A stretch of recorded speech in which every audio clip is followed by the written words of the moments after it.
Welcome to How to Belong, the podcast that delves into the human quest to find a sense of belonging in what can often feel like a lonely world. Join us as we talk to guests who've navigated their own unique paths, what we like to call their hero journeys, from feeling like they don't fit in, to the profound realisation that true belonging can only ever be found from within. I'm Naomi E. Lloyd, and this is the How to Belong podcast. Hello and welcome back to another episode of How to Belong. Today we're exploring the power of friendships and the role they play in our lives. And for this episode, we're going to look at it from a male perspective. So who do I have with me to talk about this subject of friendship and belonging? Well, let me introduce you to my guest for this episode, Rob Bell. Rob is a British broadcast journalist, engineer and adventurer.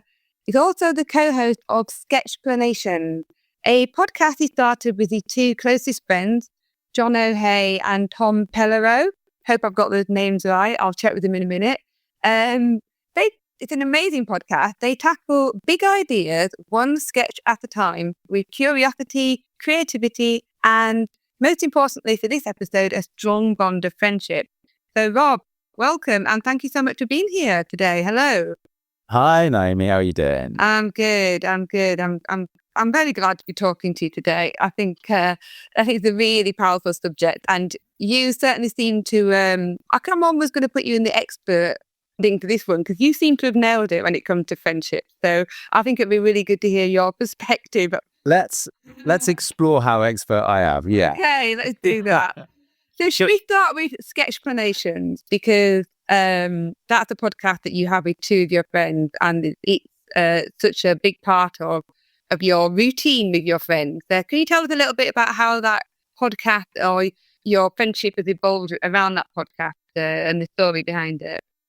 Yeah. And it wasn't the reason I set up the podcast for a friendship reason. It was more, maybe it was. It was a project. I wanted to do a project with friends. Actually, so it was. I wanted to do a project that I shared, something that was ongoing that I shared with friends. And I'm always on the lookout for this kind of thing. I'm fine doing things on my own, but I get so much more enjoyment out of doing it with people who care about it as much as I do. And then you can share the experience. And that's wonderful. One of the wonderful things about being a human, I think. So I work in broadcasting, and podcasts obviously a thing. And so with friends, I invited these two friends, Jono and Tom, whose names you did get right in the introduction, I should say. Thank you. I invited them along and said, listen guys, would you be interested in doing a podcast? And I proposed that we do the podcast around Sketchplanations, which is a project that Jono has been doing for 10 years. Where every week he does a sketch, like a hand-drawn sketch that explains something that he finds interesting in the world. And that could be, it could be some psychology, it could be a bit of nature, it could be a life hack, it could be a business model. There's so many different things that he sketches. He's done over 900 now. So there's plenty to choose from. So what we do, we take one of those each week and we talk about it. But from a friendship perspective, what it boils down to is that all three of us are quite curious about how things work, or are quite curious to kind of live a fulfilled life, and we want to be the best we can be, I guess, in many senses. And so it's really lovely to explore things through the medium of the podcast that we possibly wouldn't explore, or at least not to such a great extent, if we weren't doing the podcast. And it's lovely because then we end up sharing lots of things. I always come away with something that I've learned from it as well, which I find very a rewarding part of doing the podcast. But probably most importantly is the fact that I now have something booked in with these two close friends every week or every other week. We're booked in, we're recording the podcast, and we spend an hour and a half on a Tuesday evening talking about something that we wouldn't normally necessarily talk about. And that is lovely. And it makes it so much easier to keep up with what they're doing and get a gauge of where they are and how they are, because it's booked in. We're doing it. There's no question. And I think we had a conversation earlier, and I thought it's really stayed with me. You told me about how before the pandemic, before the podcast, I imagine as well, had started, you always sort of were drawn to that idea of pinning down a date in the diary. And I don't know whether this is quite a clever thing that male friendship slightly differs from women. Now, maybe that's just in my experience, but I love the little story you've got about your running club and how you made people commit to it. I think that's really good. Could you just give it a little bit of a background about how you used to commit them to seeing you every week? Yeah, that was it. So again, this was not my idea. This is an idea of a chap called Ben, who's another very dear, close friend of mine. And we would have been in our kind of late 20s. And he said, listen, guys, we need to start this thing. We called it Ripped Club London, slightly ironically. Let's call it RCL. Okay, we'll go with that. And the idea was we all lived in roughly the same area of London. And the idea was that every Tuesday evening we would meet up in a park and we'd take it in turns to run a fitness session and do circuits and have a bit of fun, but it would be fitness based. And then every quarter we'd have a social. And the idea was that it was a social commitment that you were making to each other to turn up and spend time with each other every Tuesday. And if you couldn't make it for whatever reason, you got fined. You had to pay a £5 into a pot, and then we'd use that pot of money to pay for our meal and to drinks at the end of every quarter. What it meant was that, again, it was something that was booked in. There was no excuses, no reason why you wouldn't do it. You didn't have to get permission from wherever. You just built your life around, well, Tuesday evenings, no, I can't do Tuesdays because that's Rip Club. So I need to go spend the evening in a muddy park somewhere, running around and getting wet, but having a laugh with my friends doing it. And sometimes it was, sometimes I would be working from home then. This was before pandemic. I worked from home quite a bit, and it was sometimes quite hard, especially in the winter when it's getting around to 6 o'clock and the heating's just come on and I'm all cozy and I've got to go outside out in the rain and ride my bike there and then run around for an hour and come back. Oh, do I really want to do that? Not really. Force yourself out of the house. Go and do it. You just have the best time and your energy levels are through the roof on the way home from it. And then again the next day. So I always got so much out of it. And I'm very, very grateful that we did that. And I think that having that in, and that ran for 10 years, we did that. Which is incredible. Having that in meant that I feel that is part of the reason I have such a really strong network of close friends around me still now as I'm midway through my 40s. It's interesting, isn't it? Because we have such different stages in our friendships as we grow and we go through different experiences. And I hope you don't mind me saying, I know you had a little baby girl recently. Is that right? Yeah. So your life has massively changed for you, but so your landscape around you, your immediate landscape has changed, and other people's do along the way. But having the podcast or the Rich Up Club before, it gave you this sort of like point of reference that you could always turn to. And I do wonder if that is what becomes very difficult as our landscape individually in our own world do change.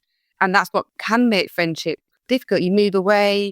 I've got friends at universities that live in the Caribbean now or in New Zealand. And actually the podcast is what a brilliant idea because time zone slightly, maybe a little bit of an issue, but other than that. Yeah. We talk about a lot how people can struggle with loneliness and lack of connection.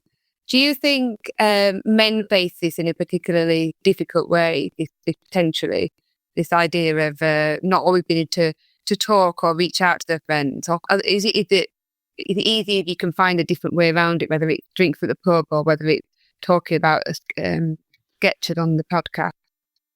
I think so. Yeah. I mean, the certain research shows that this is a more of a male phenomena, statistically on a large scale. There's a 2021 report from American Survey Center that said only 27% of men say they have 6 or more close friends, and only 15% of men said they had no close friends at all, which I find, when I first read those stats, when I first came across those stats, I find that shocking, astonishing, because that's not my experience. But I've been very lucky, and I say I've been very lucky, and I absolutely stick to that because I'm not overly proactive. I'm kind of halfway along the scale, but I'm fortunate that I have friends who are very proactive, who set up the Rip Club or who want to be part of this podcast. And so I have friends who are very good at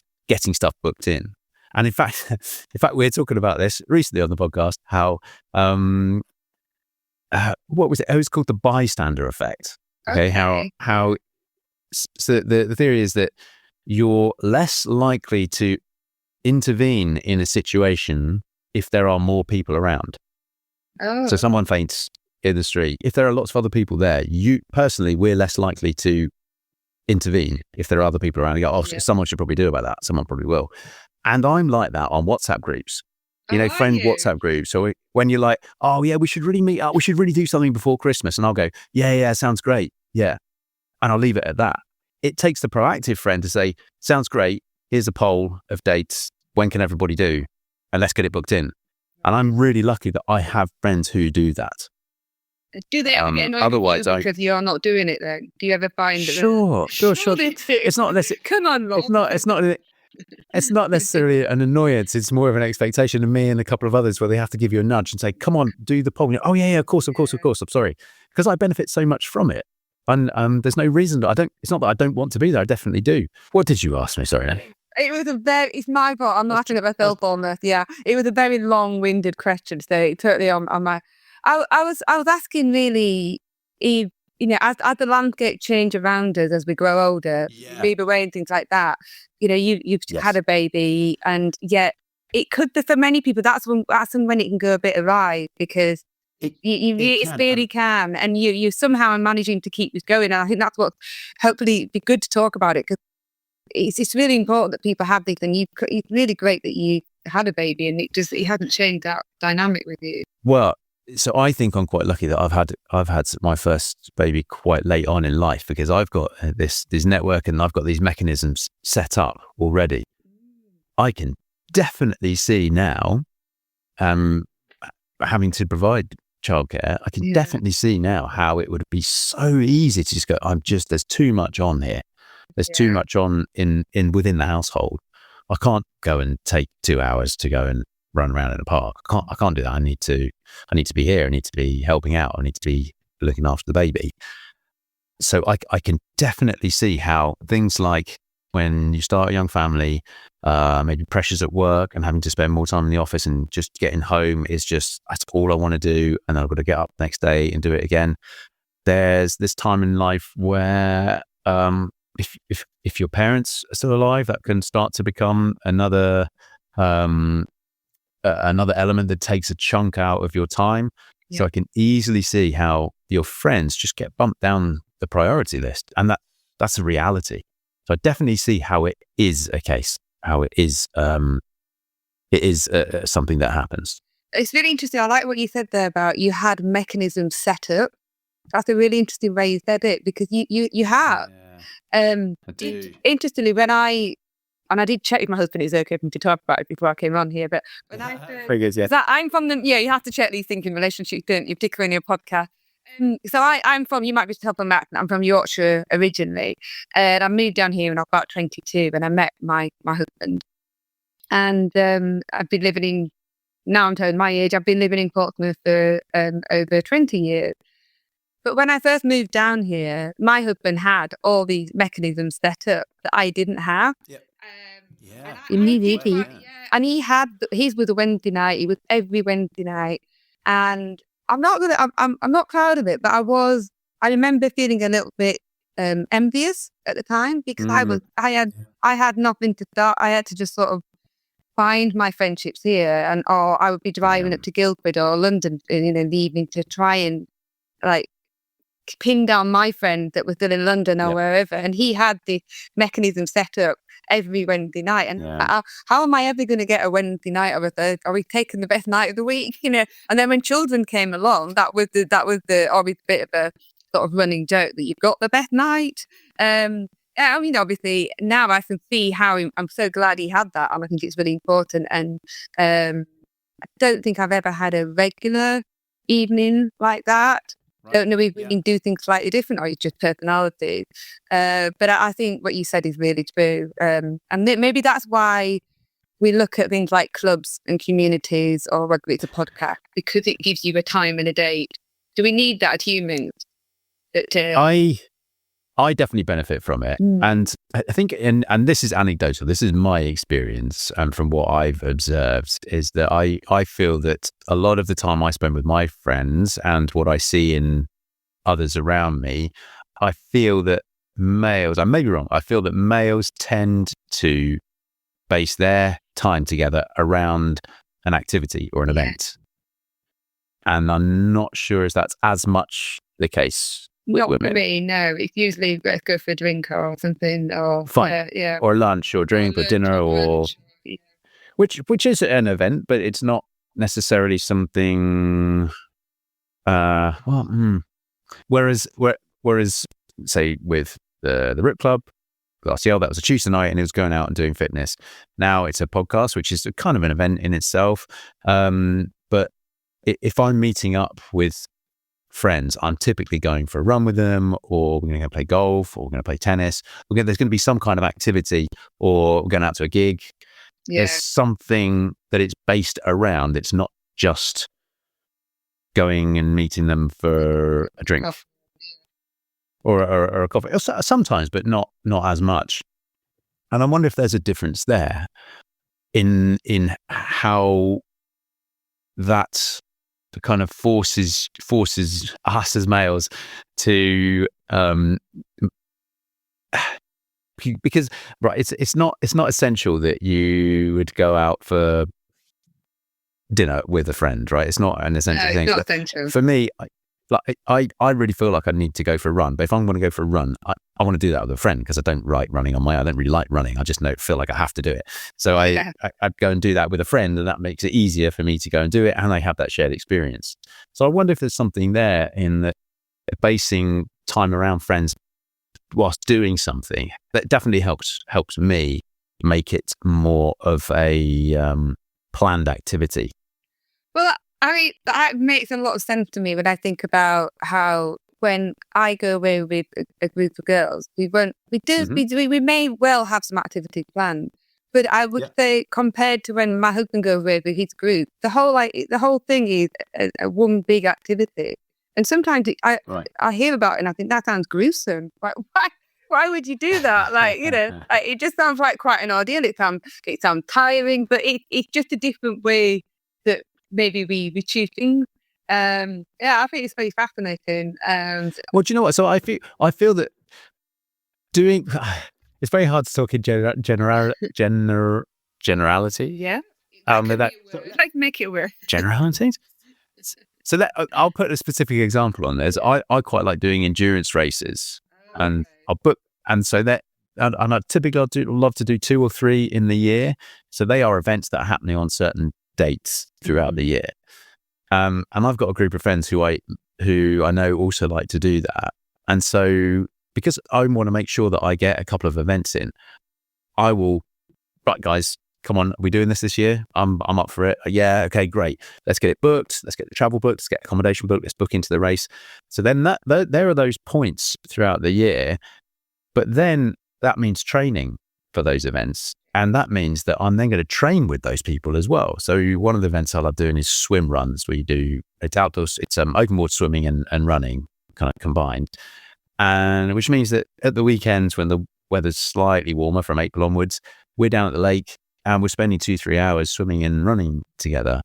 And I do feel that there's something in sharing an experience that pushes you out of your comfort zone a little bit, because it makes it memorable. It makes what you're doing memorable, and you're sharing and creating those memories with somebody else. So when the photos pop up a year later on your Insta or feedback or your feedback, Facebook or whatever it is, oh yeah, I remember that. You might just forward it over. Oh, look, check it out, what we did last year. Remember, that was amazing. Yeah. And I feel those being pushed outside of your comfort zone and making memories with friends is quite important to me. You really made me think about that, because they always say that one of the keys to happiness, I mean, the never-ending elusive key, but it's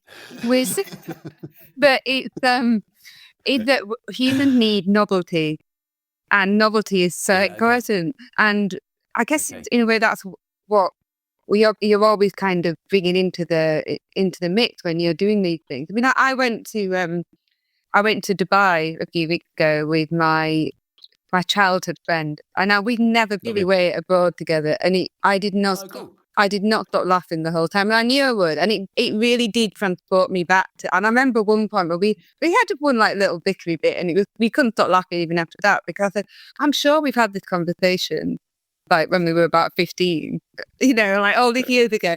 But what I think was really interesting that because it was a big holiday, we weren't just going to somewhere, more generic.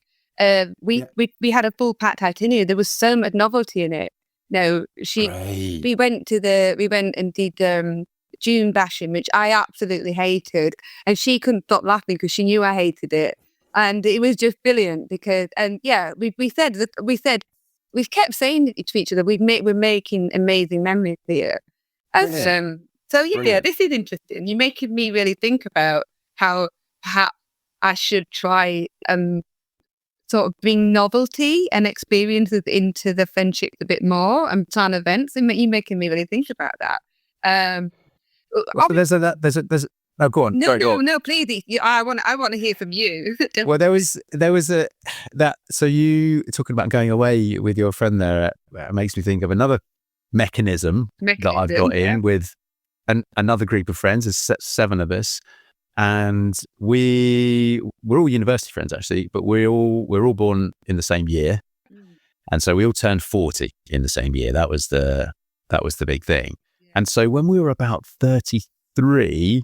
One of the guys, actually it was Tom from the podcast, suggested, why don't we all start putting £10 a month into a bank account towards our 40th birthday? So when it got to our 40th birthday year, there was enough money in that account that we could all go away for a 5-day holiday. We went to Spain to all-inclusive activity like sports resort. I mean, of course we did. No surprises. But it was free because we've been putting £10 away. And so we've continued that.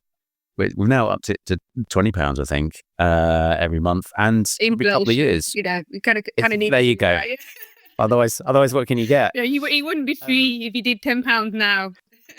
You'd be waiting 10 years to do it, wouldn't you? No, we'd be meeting up for a coffee and then coming home. Yeah. So that's another mechanism that we've got in place to kind of make things happen. And the other thing I wanted to pick up on what you said with going out and doing this June bashing, which you said you hated, but you were giggling about it afterwards, and so you had a memory. It made me think of another little thing that I think is really important in kind of maintaining friendships, is that every connection counts. Okay, so even if it is just a tiny little message that you send someone, or if it's or if you're passing by and you go, do you know what, I'll just drop in, see if they're home, unannounced type thing. Yeah. But when you create memories, and I'm sure you've got photos from when you're out June bashing. Yeah.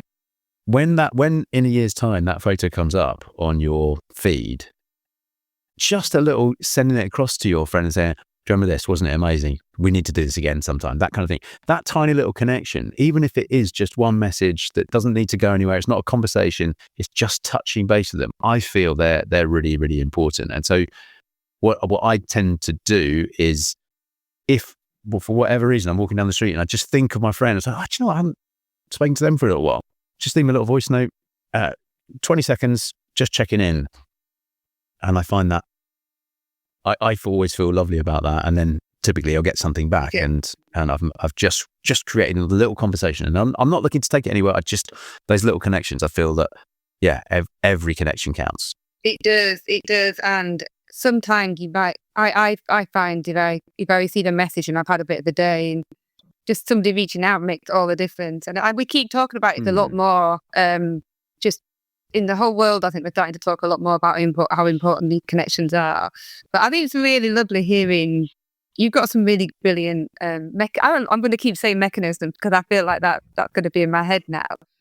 But it's not the case for everybody, is it? Not everybody finds it as easy as it. And I think that's what we said when we were discussing this episode, we'd talk about, because But you teach young children sometimes as well with engineering and STEM subjects, and it's been quite well done. I've got teenage boys, well, they're actually young adults now, and I think there's sometimes a potential risk that when you don't feel like you belong or it's hard to fit in somewhere, and it can be for teenage boys or for young men as well, there can be a risk of trying to find this space to belong within a male only group or something like that, and that can sometimes that can go a bit awry. I'd love to hear what your perspective is on that. I mean, Andrew Tate is somebody that's coming to mind that's not to be too controversial, but it can make things a bit more extreme when we're trying to find a place to belong. Yeah, if perhaps you do feel quite lost, if you maybe don't feel that you have a belonging within a community or within a group, and you feel quite lost, then I think your eyes could be opened, and you could almost be seduced by the likes of something like Andrew Tate. From what I've understood, from what I've read about it, and from documentaries I've watched about it, it's not, it's quite calculated, the way that young males are brought into that community. It's quite calculated, and it's almost kind of preying on I would say preying on the vulnerable, and I think it's very sad that I'll talk about Andrew Tate as a specific example of this. I find it very sad that there are so many young males who find themselves not belonging enough anywhere else to seek that belonging within that Andrew Tate community. Because I would hazard that many of those males, if they felt a belonging or part of something somewhere else, I don't know, a school sports team or a group of friends who were particularly into, I don't know, fossils or something, I don't know, whatever it might be. If you had your little clan, if you have your little group, could be little, could be large, that sense of belonging, I think, gives you so much more confidence in your own being and gives you happiness and reward in your own being, that maybe those who don't have it start to seek elsewhere. And then with the Andrew Tate example, it's kind of manufactured. It's coming at you, and it was manufactured to kind of keep you there more than anything else and take your money. So I don't know if there's advice around that at all. What I think is quite useful with technology that we have, in terms of social media and online communities around a certain interest or subject matter, is that if you don't find that group or you don't find that sense of belonging in what you have immediately in real life, then there are ways to find it elsewhere. I think the difference is that perhaps those ways don't have the marketing budget as the likes of Andrew Tate to try and draw you in. And so you might not know about them. You might not know that there are online communities within which you'd be very welcome, and within which your contribution would be very valued and would hopefully give you quite a lot of sense of reward as well. So I would definitely encourage anyone who has an interest, if that interest isn't being satisfied in real life, then use technology and go and find people, because there will always be an online community for whatever interest you have. That is the beauty of where social networks have, I think, contributed positively to life in the 21st century. Gosh, and maybe as well, prevent that barrier that somebody might feel about walking into a physical space, because not everybody got confidence to do it. I mean, I think it's brilliant if you can do. I went to a fantastic convention in Portland called Mindset Maintenance, and there was a gentleman there. He set up a group for men to just come along, and they do all the running in the sea, and it's all welcome. And every now and again, it gets opened up for the women to come along as well. But generally creating that male only space, and that so the men can feel that they can come and talk about, whatever it is they want to talk about, or just have a hug. They always say that. You can just have a hug if you want. Come along and all those sort of things. But you're right. Online could also prevent that barrier being there.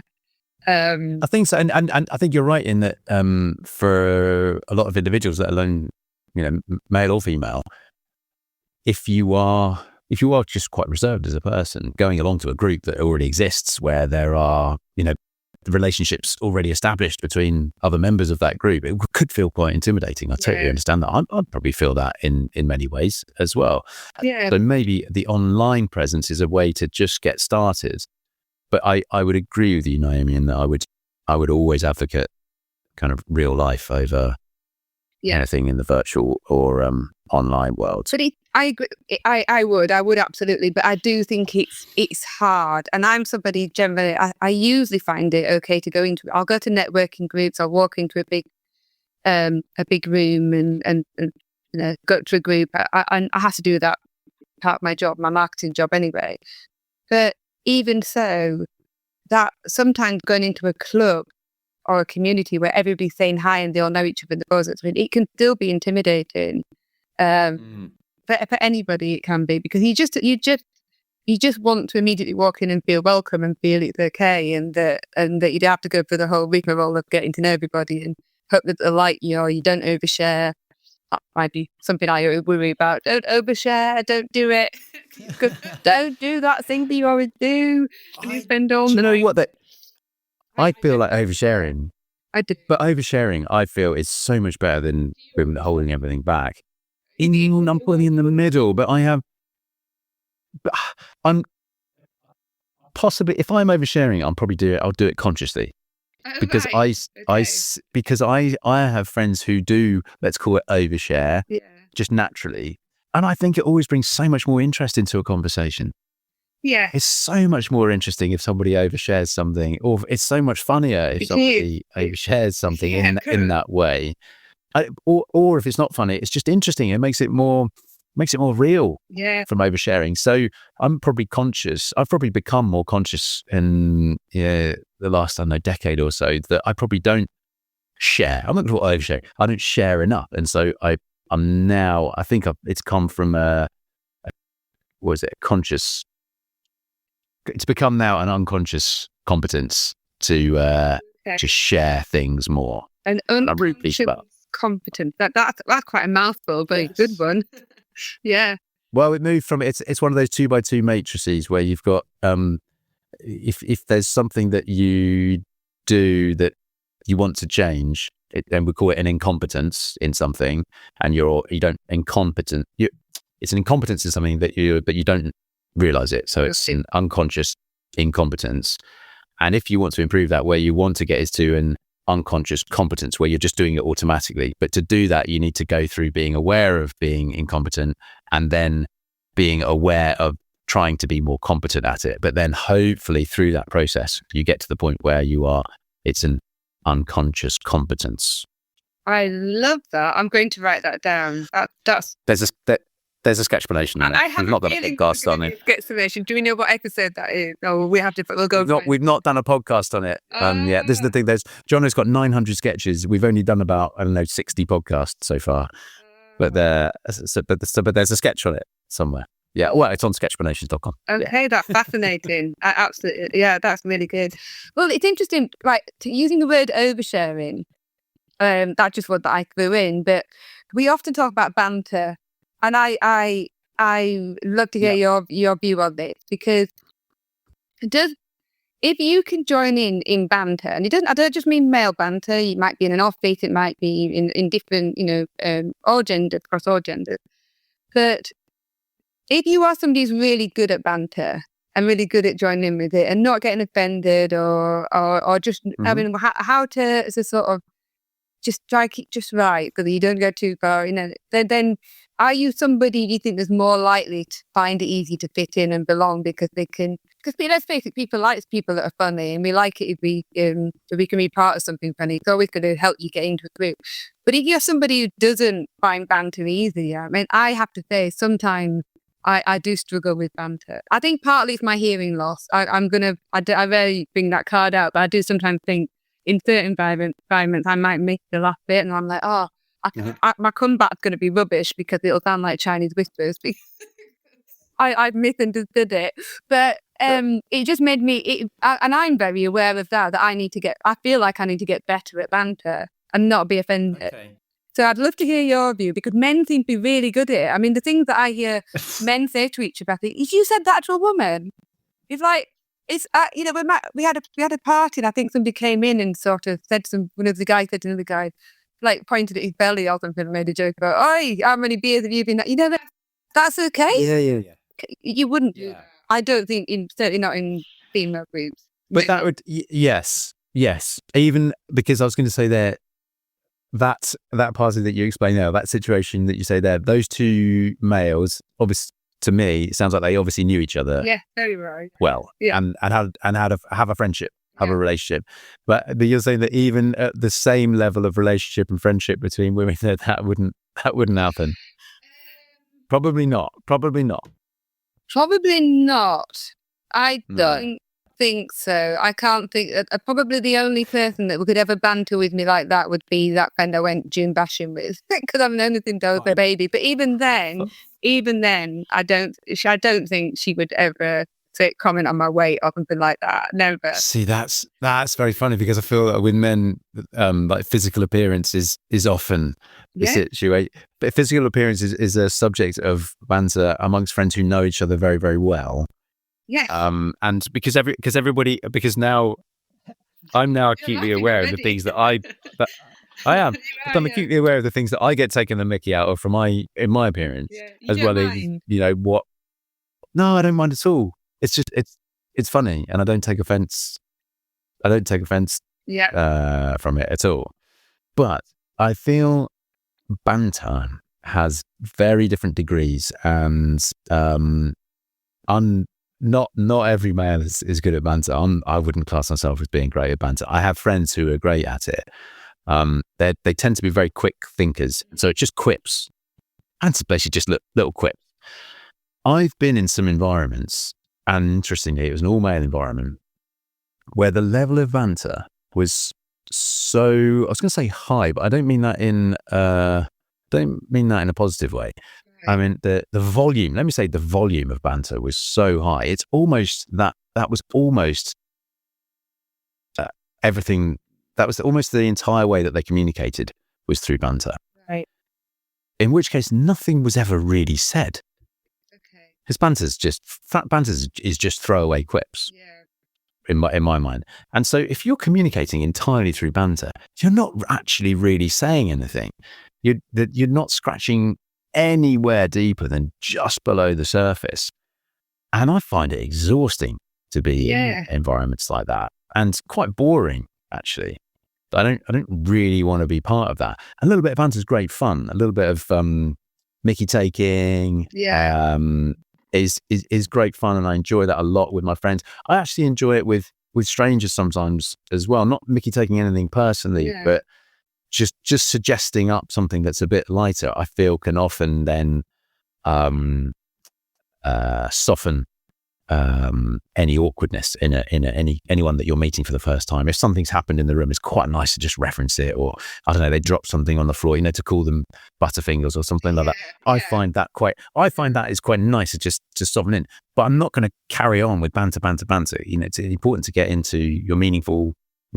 It's important to actually speak as a human being. Yeah. When it's purely banter, it's just meaningless. And I see groups do it, and I don't feel that anybody gets anything out of that. I really, really don't. And maybe that's just my bias, but I don't feel anyone gets anything out of that. I think you're absolutely right. I can't imagine. Say there was a group of 20 or 30 people in that you've just described. Within that, I can't believe that there wasn't at least a few people that came away feeling not very happy. Because it's exhausting. And maybe somebody just went a little bit too far with it as well. That potentially the problem. So it's like a cultural thing, isn't it? I mean, where do you draw the line between what's good-natured humour and what's banter? Because I'm thinking, when I've heard my husband talk about, when I've asked him this question, like, how is it okay to say that to each other? Like, and you're laughing, and he said, it means you like each other. It's not mean, and So it seems to me that in some ways, if it's done right and in a familiar way, it's a sense of belonging, because you're saying, I know you really well, I know it's okay to do that. But it only Absolutely. Yeah. we have to make all these sort of judgments as humans, and when there's like a judgment, it's social judgments, you're going to get it wrong. Yeah. And there will be people that are more sensitive. I definitely know male friends that I would say I can tell are just a bit more sensitive. They Yes. just are, and I know that banter wouldn't work for them. Yes. It just wouldn't. Yep. And certainly Because I think because in thinking about friendship I have with people preparing for this podcast, Naomi, I was thinking, do you know what? I think it's probably a very, very slightly different version of me that I give with each of those friendships, or in each of those different individuals' company. When we're all as a group, or if you're in a group with certain people, that's slightly different. But if you're on a one-to-one basis, I feel that there's a very slightly different version that you get of me depending on who I'm with. And I think that plays to your point that you're saying, how you need to judge it and judge it right. It's what somebody might find really funny and endearing to them as part of the connection that you have with them, someone else might find slightly offensive. And I obviously know where that is amongst all my friends, and I don't have to think about that. I just know it. You're in their company, and so that's the mode of yourself that you go into. I don't think that differs much at all from one end of the scale to the other. There's probably a 1% difference in it, but that 1% can be quite important, I think. Really important. Interacting with my friends, I'd like to think that they're going to walk away feeling happy after they've interacted with me. Yeah. I've got a friend, and she had that happy and loved and valued. Yeah. And it's lovely to hear you say that as well. Like, it's okay, you're saying that. So I've got a friend who she makes a point of saying to me sometimes, we might go for a walk, and she'll say, "Do you know something? I always walk away feeling really good after I spent time with you." And it's such a lovely thing to say. And and she's the only person I've never said it back to anybody else. And I'm just thinking now, maybe that would be a nice thing to tell somebody else, that's why I enjoy spending time with them, because I walk away feeling good. That's do it. Yeah, you're right. I will do it. I do it. I do it quite often. Do you? Yeah. So I went round to a friend's house. It's with my wife and my daughter. Went round to some friend's house on Friday. Went round for dinner, and next morning, just send a little message to say thank you. I love it to spend time with you. Always come away. It's almost those words that you just said, man. Always come away feeling, energized and really positive. Come away from you guys. Thanks for so much for having us. It's lovely. And then, I do that. I do that quite a bit because I like to be a big cheerleader for all of my friends. I like to tell them when I think they're doing brilliantly. I like to tell other people about how brilliantly they're doing. Because I'm proud of them. I'm proud of my friends because I think they're bringing great things into the world. They're bringing great things into my world. So I want to tell them about that, and I want to tell other people about that. And I don't think you should be shy to do that. It's a reality. If it affects you and makes you feel great, then great, celebrate that. Well, I think everybody's going to want to be friends with you now, Rob. That's the problem. When they hear when they hear you talking about what a great friend you are. I've got enough friends. No, I'm not. But see, this is the opposite. This is the time in this conversation, Amy, where I offer up some banter to diffuse that comment. Yeah, I could see your expression changed, and I thought, I'm not sure he liked that comment. No, I love it as a comment, but I'm humbled by it, and I was slightly embarrassed by it. Yeah, I was not sure because we don't know each other very well. So there you go. That's quite interesting, isn't it? We just had to sort of test that a little bit out there. What a brilliant conversation! You've really made me think. Friendship's very, very important to me.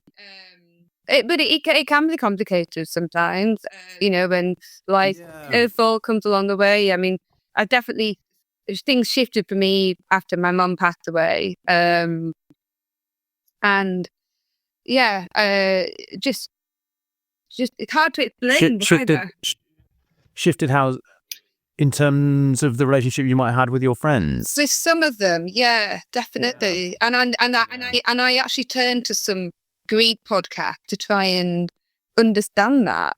And then it was such a relief to hear that I was definitely not, even though grief itself can feel really lonely, that I wasn't alone in going through that. It's a very common experience because my expectations, I think, were way too high. I expected everybody to understand just how deep and complex that relationship was that I'd lost. Yeah. And I almost expect people who hadn't been through that kind of grief to understand it. So yes, in hindsight, I can see that my expectations were too high. What I do hope is that in going forward, that hopefully as life journeys on, that I can hopefully be, as much as possible, a good friend for other people when it happens. If it happens. But that's really interesting. Yeah. What's really interesting then, Naomi, is that you had to go and seek out that information about, and you were very proactive in doing that as to what's happening here. Why was this normal? Is this what happens? Is this a thing? And through your investigation and curiosity of that, you've been able to come away and go, okay, yeah, there's some human psychology in this. There is kind of reasons perhaps why you would have felt perhaps let down or not as reassured as you might have wanted to feel. But not everybody does that. Not everybody has that drive to go and understand why, and then you're left, and that could then affect those friendships forever, for eternity. Oh yeah, and I think it does. I mean, it does change it, and but I think understanding the pitfalls but maybe your expectations sometimes in friendships or maybe can sometimes be a bit too high. Or if you've not had, like, if you've lost something in your origin family like I did, you might think in too much in a friendship that's perhaps unreasonable. That's what I found as well. Yeah. Do you know what? That's very interesting for me. I don't know. Thinking about this now, and I've never thought it in these terms before. I think the expectations I have of my network of friends is probably quite high, just because I know what I've got from. Because I know what I've had from them before, and I know how I am made to feel about having those friends, and so as and when that happens, and my expectations might not be met by a certain friendship, I think I'd be left hurt by that. because you're I think that's what it was for me. I think it was that because I think I'd always been met before, but this one was just so big. Right. It was on another level, and there's a lot. I wasn't not my best version of myself. You never are. Speaking when he was quite a traumatic one, you're just not. But I've taken time to understand that a friend can't always meet you where you want to meet them, and when partly where this podcast came from as well, because I talked about in the first episode that it was one of the driving forces for me to set this podcast about belonging, because I think it made me realize that I'd been looking for belonging perhaps rather a little bit too much outside of within where I should have been looking at within myself. So our friendships one I haven't really gone into, and you're the first one to have the discussion with, and I think it's really lovely interesting with you. Because I'd say my sense of belonging very much comes from my friends. Yeah, and it's great to do that. I'm not at all saying it shouldn't do. And there are the friend that she's gonna love this episode. The friend that I went June bashing with. She's the one that stood at the top of the cul-de-sac about a year after my mum died. And this is quite a funny story, so I will share this one. And it did go back to how deep-rooted my sense of belonging is with her, because we grew up next door but one from each other. Okay. And it's my instinct to go back to the house where I grew up, because it's just, they're all my core special memories when my mum's there. And it's up in Yorkshire where she still lives. And And I didn't even think about it. So we drove to the top of the cul-de-sac where we'd spent all these years playing together as a child in the snow and the rain and all the little games that we'd invented. We still talk about together. And I just didn't even think about it. I just set off walking down towards my old house. And she was absolutely appalled. She was like, "What on earth are you doing? What are you doing?" I said, "Well, I'm going to knock on the door and see if I can go and have a look inside." She said, "You can't do that. But they don't know you at all. They don't know you from Adam. You could be somebody trying to scope the house out." And we just had this hilarious conversation. I'm going, "Do I look like somebody who's going to scope the house out?" And we just both started laughing. And she went, but then she was using her humour to try and diffuse me, because that's what she does. But actually, then she pulled me back and she went, "I don't think it's a good idea. I think you're going to get more upset than you realise. Just stand here and look at it." Excuse me. All right, I'm not getting emotional. I just genuinely had to bug my bike. And then, we then went on our walk that we used to go on when we were kids, and we laughed about it, and it was a really quite beautiful moment, actually, because, and that, you're right, it I'm very lucky to have that, to have somebody that we've known each other since we were born, really. So. And it's really special, I think, that you were there with somebody. Yeah. To do that. Yeah. And with somebody who you felt and you could be totally vulnerable and you could be totally you with. Yeah. And you didn't have to hide anything. You didn't have to be anybody apart from you in her company. Yeah. Yeah. Really important at that time, especially. And they're the people definitely to hold on to, of course, as much as possible. Wow, what a conversation. Well, it's supposed to be me interviewing you, but because I'm talking to a fellow podcast, I had a feeling this might happen. I'm just interested. I'm just interested in people. No, me too. And how the world goes round. And I absolutely love this conversation. It's been absolutely brilliant. Bob, could you tell the listeners where to find you? I'm going to imagine it would be Sketchplanations, but you, where would you say is the best place to find you? Yeah, so Sketchplanations podcast is where you can come hear me and Jono and Tommy talk about all sorts of different things and go kind of exploring curiosity in the world and how it works. And there's quite a few kind of our own personal stories on there around whatever we're talking about. We can normally find an example in our work, in our family life, and through sport. That's kind of what we're into, and those are our lives. So Sketchplanations, the podcast, which is out everywhere. Otherwise, I'm up on Instagram, rob.bell, or my website, robbell.tv is kind of where I keep most of my things. Where you hang out, yeah. Okay, well, I'll put that in the show notes. But just to say thank you so much for what a brilliant conversation, and all the different ideas and mechanisms. That's the word that I'm taking over. Friendship mechanisms that we can put into place. So that's very good. I take stuff away from it. I take stuff from it as well. No, oh, brilliant! That's really good to hear. I'm thinking about things slightly differently as well. That's lovely. Well, thank you. And that's it for this episode of How to Belong.